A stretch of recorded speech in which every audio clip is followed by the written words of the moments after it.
heart and soul of the game is at the Boxing Voice. Ain't no other sight in the game could see the Boxing Voice. All right, and switching gears lastly, and I want to see what's going on with you got a lot going on. This is a hotbed out here. What other fighters and what else do you got going on in your gym? Okay, I've got Scott Alexander. He's a 9-1 heavyweight.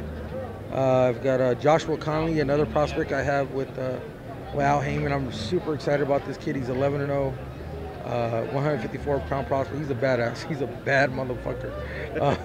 I've got another heavyweight that I'm working with, Alexander Flores. He's 14-1. You know, we're attempting to finish up a deal with Sean Estrada, Al Heyman. That's something we're working on closing. Hopefully we can get it done this upcoming weekend, and he'll be training with us in Riverside. So we're pretty busy.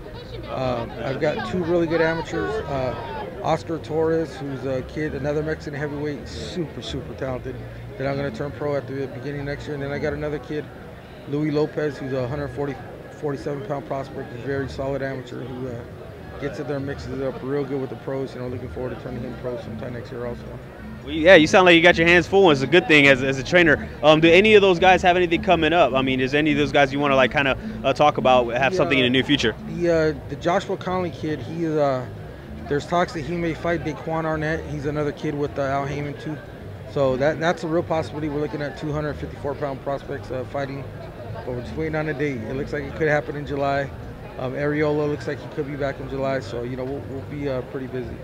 With last question, with all these fighters, you seem to be busy. Do you kind of feel that Freddie Roach effect, where maybe you got to need a bigger team, where it's harder to juggle and show attention to all those fighters?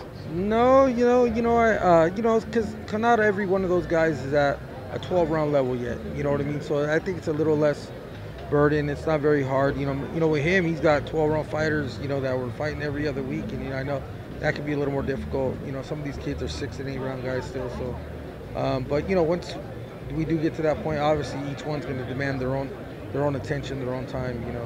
So we'll cross that bridge when we get to it. All right, well, I appreciate the time. Definitely looking forward to the returns of your two notable fighters, and we'll definitely be keeping track. Thank you. Absolutely. Rod signing out.